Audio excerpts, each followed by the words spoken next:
Assalamualaikum warahmatullahi wabarakatuh.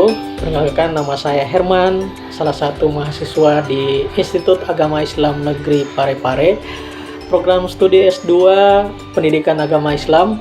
Pada kesempatan ini saya akan membahas sedikit banyaknya tentang model pembelajaran EDI.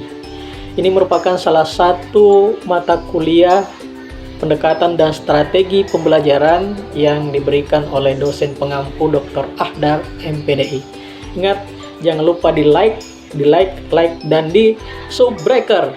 Maksudnya subscribe.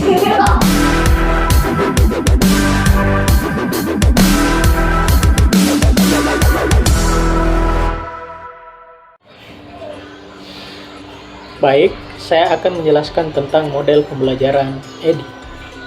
EDI merupakan akronim dari Analysis, Design, Develop, Implementation, dan Evaluation.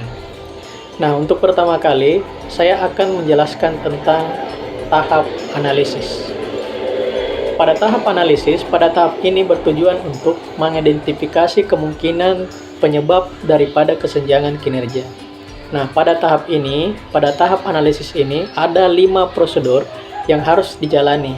Prosedur tersebut yaitu yang pertama, validasi kesenjangan kinerja, kemudian yang kedua, menentukan tujuan instruksional, yang ketiga, analisis siswa, yang keempat, identifikasi sumber daya yang tersedia, kemudian yang terakhir, rekomendasikan sistem penyampaian potensial.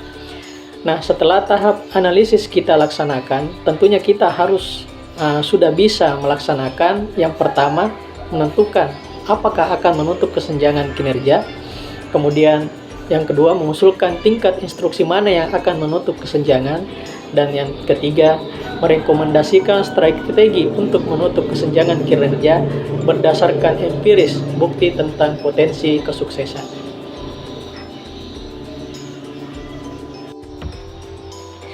Nah, setelah kita melakukan tahap analisis, maka tahap selanjutnya yang kita lakukan adalah tahap desain. Nah, pada tahap desain ini, tahap ini bertujuan untuk memverifikasi kinerja yang diinginkan dan metode pengujian yang sesuai. Nah, setelah menyelesaikan tahap ini, seharusnya kita sudah bisa memperoleh 1. Inventarisasi tugas, 2. Daftar tujuan kerja yang komprehensif, yang ketiga, perlengkapan yang diperlukan, yang keempat, strategi pengujian komprehensif, dan yang terakhir, perhitungan biaya dan manfaat. Nah, selanjutnya kita beralih ke tahap atau fase selanjutnya, yaitu tahap develop. Nah, pada tahap develop ini mempunyai tujuan untuk menghasilkan dan memvalidasi sumber belajar yang dipilih. Nah, pada tahap ini ada beberapa prosedur umum yang harus kita lakukan, yaitu yang pertama, hasilkan konten, kemudian yang kedua, pilih atau kembangkan media pendukung, kemudian selanjutnya kembangkan bimbingan untuk siswa, kembangkan bimbingan untuk guru, melakukan revisi formatif, dan yang terakhir, melakukan uji coba. Nah, selanjutnya kita beralih ke tahap implementasi. Tujuan dari tahap implementasi ini yaitu untuk mempersiapkan lingkungan belajar dan melibatkan siswa. Nah, ada 2 hal yang harus diperhatikan pada tahap implementasi. Yang pertama, yang harus diperhatikan yaitu persiapan seorang guru. Peran guru adalah untuk melayani sebagai fasilitator pertama dalam lingkungan belajar yang disengaja. Kemudian, yang kedua, yaitu persiapkan murid. Nah, identifikasi dan persiapkan siswa untuk berpartisipasi aktif dalam pengajaran dan berinteraksi secara efektif dengan sumber belajar yang baru dikembangkan. Fase ini adalah strategi implementasi. Selama bertemu klien, di mana strategi implementasi disampaikan, biasanya 1 dari 2 hal terjadi. Yang pertama, klien tidak puas atau klien meminta perubahan pada strategi implementasi. Kemudian yang kedua, klien puas. Nah, apabila klien tidak puas atau klien meminta perubahan, maka segera melakukan revisi strategi implementasi yang sesuai.